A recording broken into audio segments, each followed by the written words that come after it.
Hello friends, welcome back to Himachal Pradesh Administrative Services channel.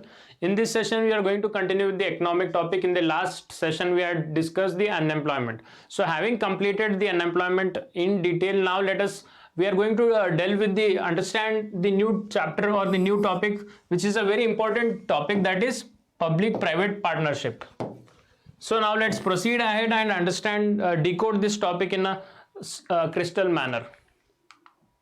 So why are we studying this topic? First of all, we have to always understand the relevance, then we'll proceed with.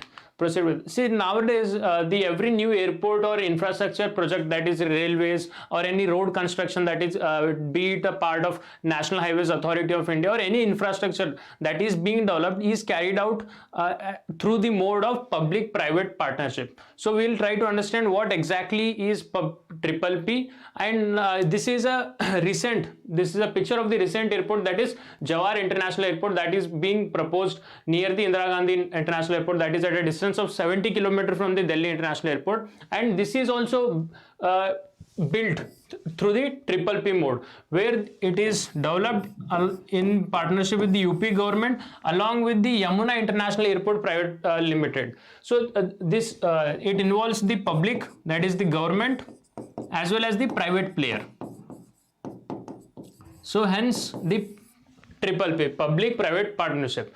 Now let us try to understand, having formed the background that most of the infrastructure projects that are being carried out in India are done through this route. Now let us try to understand what is this important route. So first of all, let us try to understand the significance of the infrastructure, why we need the infrastructure, and what is the infrastructure role. What is the role of infrastructure? Infrastructure plays the role of an enabler. That is, it will enable the role of an accelerated and socio-economically inclusive growth.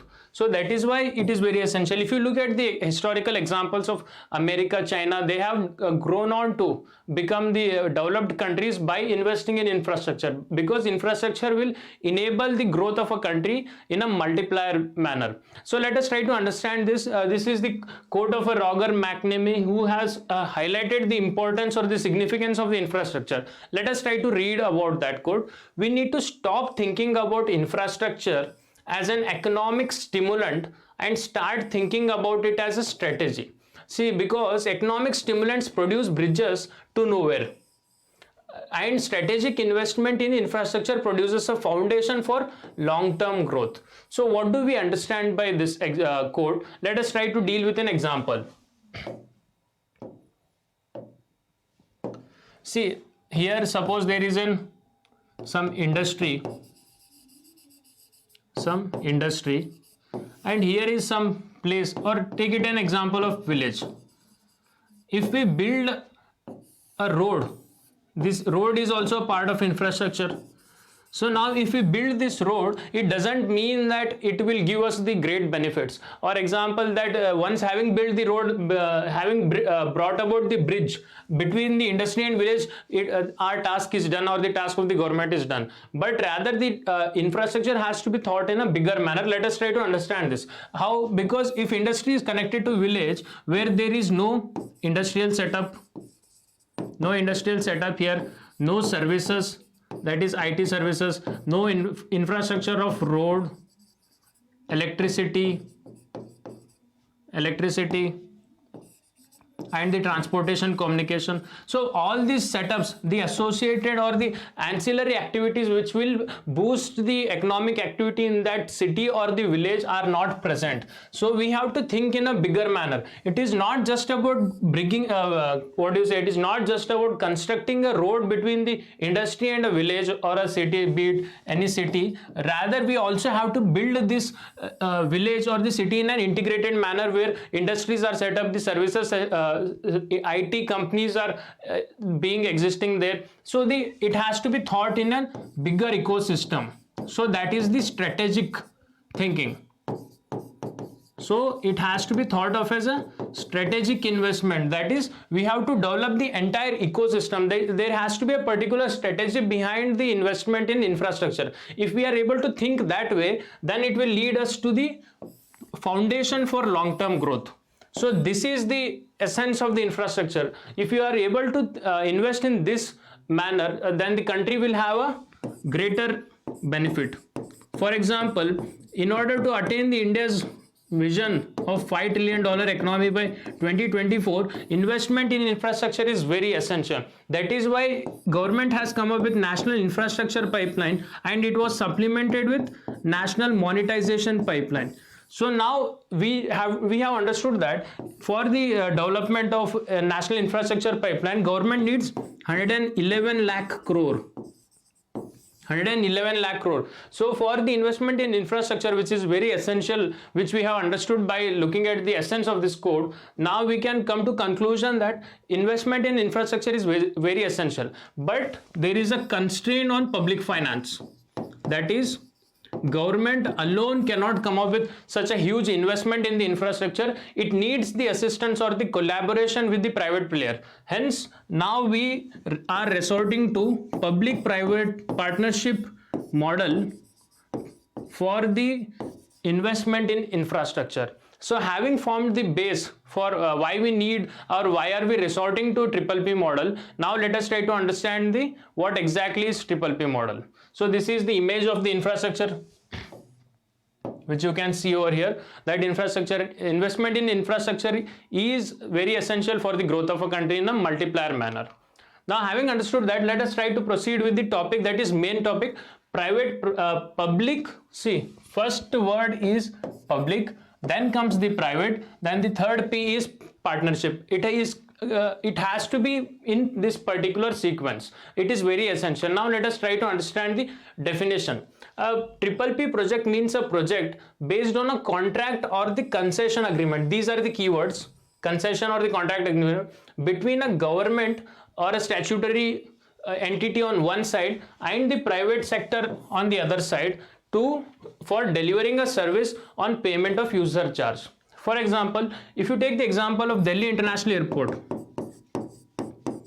Delhi International Airport was built through this model, where the the Union Central Government along with the GMR Constructions both had collaborated to come up with the world-class airport, which is now accessible to the entire public, and even the public is able to benefit larger services.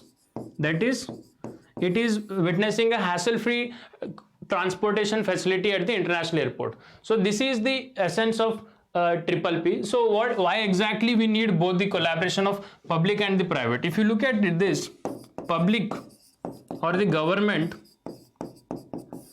it brings the best of the both worlds. That is, the best qualities of the government as well as the best qualities of the private. Let us try to understand what are the best qualities or the features of the government. It will ensure all the clearances and the compliances that have to be acquired for starting up a project. For example, if you want to start a project or the construction of some airport, that is greenfield infrastructure, starting a new infrastructure project, then you need a lot of clearances from the different governments. So for example, you are constructing the airport, then the land acquisition is a problem. Land acquisition and getting all the sort of clearances from the different ministries of the government, maybe forest clearance and all that. So if government is a part of the project, then you will be able to get all these clearances in a quick manner. And similarly, the private player brings in its expertise. It brings in its expertise and ability to generate profits, makes the project a commercially viable project. So bringing the best of the both worlds will lead us to the completion of project in a quick manner, as well as provide better facilities to the public in a smooth and transparent manner. So this is the reason why the rationale for, let us try to,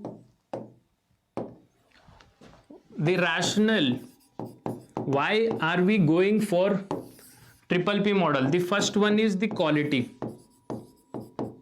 See, because if we are bringing the private player, tapping the potential of the private player, then there is a better quality service that can be provided to the public. As you can see that that was witnessed at the example of Delhi airport itself. it is now one of the world class airports. Because of the introduction or collaborating with the private player, now we are able to witness a better airport which is available to the public. And apart from that, volumes. So what exactly is this point? So see, because of the constraint on public finance, that is because the government has limited finance, it cannot take on all the private all the infrastructure projects. Earlier, prior to 1991 investment LPG reforms, government was the dominant player in the infrastructure projects. But now, having realized its own limitations, it has invited the private player through various ways, such as it brings about the tenders and reverse bidding takes place. So the most effective private player is brought on to collaboration with the government for carrying out a project. See, now because government saves its money, and as well as the private players are introduced into this model for the investment in the infrastructure projects, now the government can come up with many such investment projects. So the volume or the investment projects will increase because the government has a limited finance, and now having tapped the private sector potential, it will lead to investment in large number of projects. So the volume will increase. And the third point is competition. See, if you are bringing the private player in this model of triple P, then the different private players will compete among themselves to get that project. So that will lead to the competition, and it will produce the best quality projects. So these three are the points which are very essential, and these are the reasons why the government has opted for public-private partnership model. And if you are to prioritize these among these 3 points, and then quality is the most decisive factor for which the government has opted for triple P model. Now let us go forward. So the benefits of triple P model. It is now classified along 3 ways. First of all, what are the benefits for the citizens, the government, and the private partner? So let us look at the minimizing financial outgo because of the constraint it is able to tap the potential of the private sector, and reliable stream of revenues. See, now if the private sector, if it was left alone to complete that project, it would have faced difficulties in acquiring the land and getting all those clearances. But now it need not go through such hassle, whereas the government will provide all the facilities that are required for its construction, and private sector using its revenue can just complete the project and get the stable revenues. See, it is a win-win situation for both the parties, that is the public as well as the private partner. And better liquidity, here the risk is low because the government is involved along with it. Then protection against technology obsolescence, that is government will resort to outdated technology, but having tapped the private sector potential, now it will bring in its expertise and the latest innovations that are thriving in the market. So creation of employment, it will lead to creation of employment. The speedier projects, having brought the private sector, it will lead to the completion of projects in a quick manner, because if the project is continued for a longer duration of time, then it will lead to more constraint or more wastage of resources. That is one point. And capturing business from related sectors. So if you look at the erstwhile setup, that is before 1991, government was the dominant player in all the private sector, all the infrastructure projects, and it was not open. The infrastructure projects were not open to the private player. But now, having opened these floodgates for the private players, they are venturing out in the different sectors. So that is this point. And if you look at this point, the efficiency in management will come up in the project because of the inclusion of the private sector, which is known for its expertise and the management. And here, involving private sector, it will bring skills, experience, and access to technology and innovation. So these are the different benefits of the triple P model. And if you look at the benefits of citizen, it will provide easy access to service, single window, one-stop shop. The convenience or the ability to enjoy those facilities will increase. And apart from that, flexibility in access method, saving of indirect cost and hardships. So they are the various benefits to the citizens. Now let us look at the next slide. So there are different models of triple P. In this slide, we will be covering, in this session, we will be covering about this BOT model, which is build, operate, transfer. These two models we will be covering in the next session. So now let us look at the build, operate, transfer. So what exactly is this model?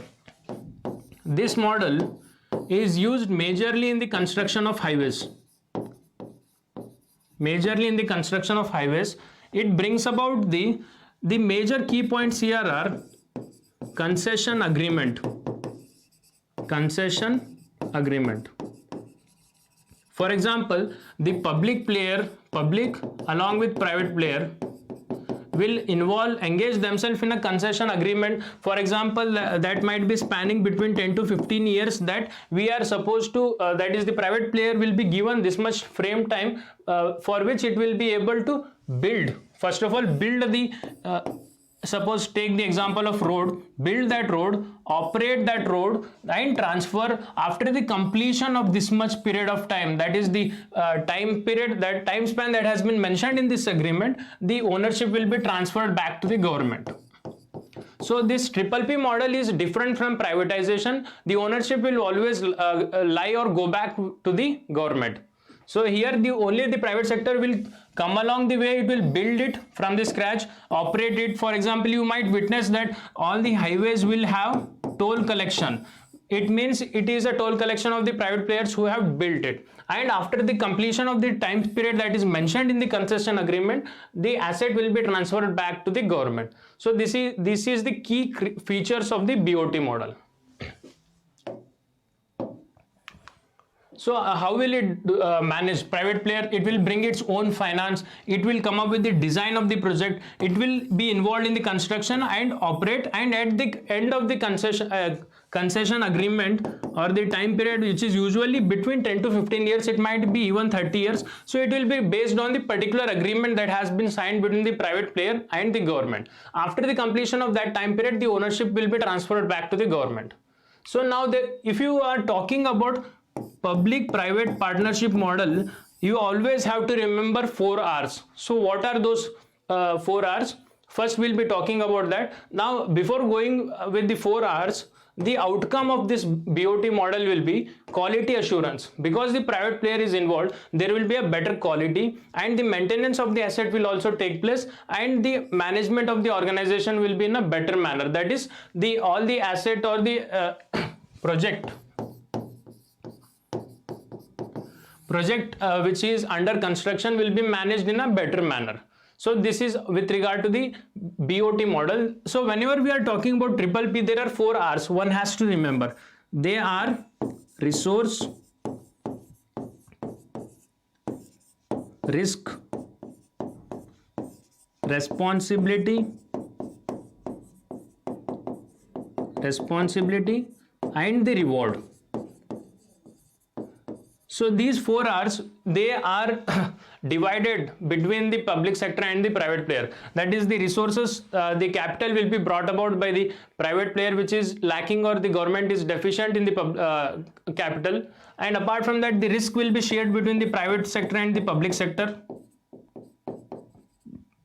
The responsibility will also be shared between the public and the private sector. Then the rewards, that is the outcome or the revenue that will be generated out of the project, will also be divided based on the particular agreement signed between the private player and the that is the public player or the government. Based on that, the rewards will be divided. So you always have to remember these 4 R's, and based on this you can answer any question if it is asked in the mains perspective. So now let us look at the next important thing, next important topic, that is viability gap funding. So what does it mean? See, let us try to break down this word. Viability in English means able to do it in a successful manner. If the so for example, take the construction of a road. If 1 kilometer road has to be constructed by the private player, then will it be successfully doing it? Is the project viable? So that means successfully completing the project. So apart from that, there is a gap funding. Gap funding. So there is a gap in the funding. So that it means that though the project is able to be completed in a successful manner, but there exists a crunch of finances or credit. So there is a gap in the funding of the project. Now let us look at the definition. See, if you break down this word which we have done now, viability gap funding means a grant, one time or deferred. It means let us look at the complete definition. Provided to support infrastructure projects that are economically justified but fall short of the financial viability. So what does it mean? So take the completion of a project. A private player though can complete the project in a successful manner, but there exists the gap in its finances or the funding. So in such cases, what does the government do?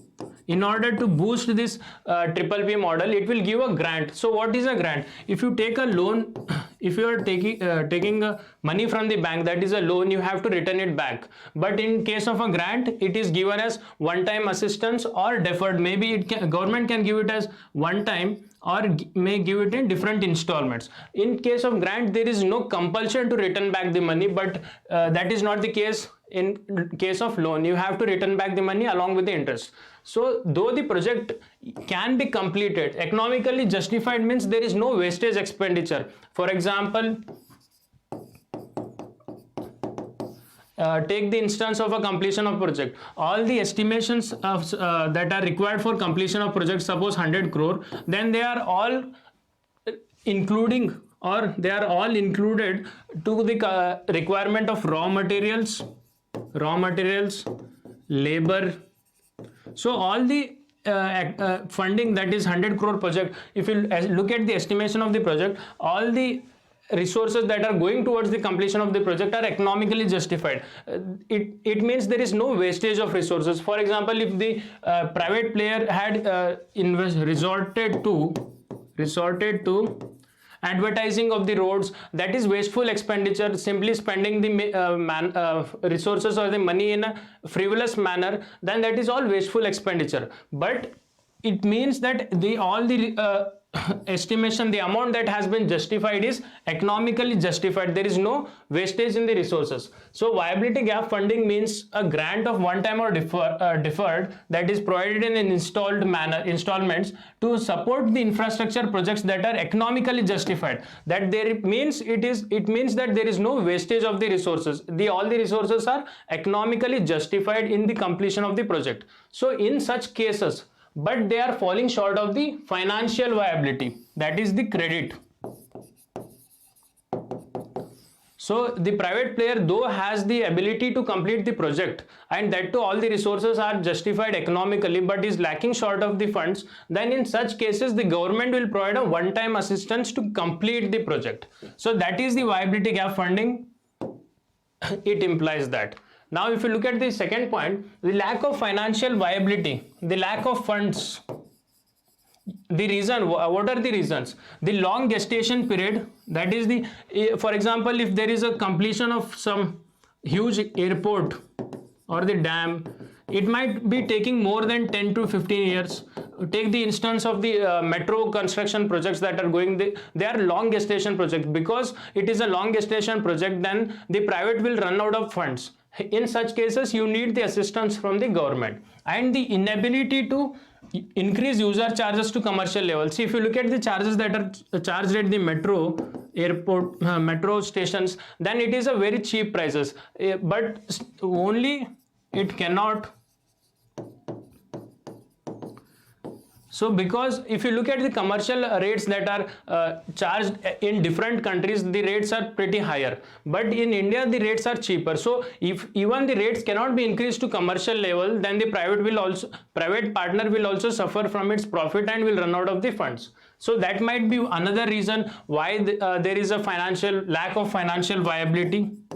And the third is the infrastructure projects involve externalities that are not adequately captured in direct financial returns to the project sponsor. For example, if there is an outbreak of a coronavirus or something pandemic, then those factors also impact the financial viability of the project. So these are the reasons why the project might not be financially viable. So through the provision of catalytic grant assistance of the capital cost, several projects can be made commercially viable. So this is the main reason. So this is a one-time assistance. So the support from the government that can be given to complete the project in a successful manner. So now let us look at the mechanism that exists for the viability gap funding. The Ministry of Finance looks after this Ministry viability gap funding mechanism for all the infrastructure projects that are running in the India. And apart from that, how much viability gap funding can be provided? This is a very crucial question that can be asked in the objective examination also. So it can be provided up to 20% of the total project cost, maximum 20% of the total project cost, and if any ministry or the government wants to provide assistance over and above that, then at max it can include another 20% of the total project cost. So it is used in exception cases. So if the question comprises of different options, then the answer VGF, that is viability gap funding, can be provided up to maximum 20% of the project cost. But in some cases, if the ministry or the different departments of the government want to provide the assistance over and above this, it can provide another 20% of the total project cost. So this is a very important topic that we have discussed, that is viability gap funding and the BOT model. So this is a homework question for you.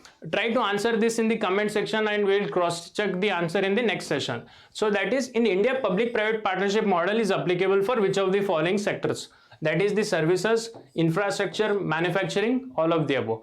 Do type in your answer in the comment section below. That's all we have in this session. For more such interesting and analytical videos, please subscribe to our channel. Thank you.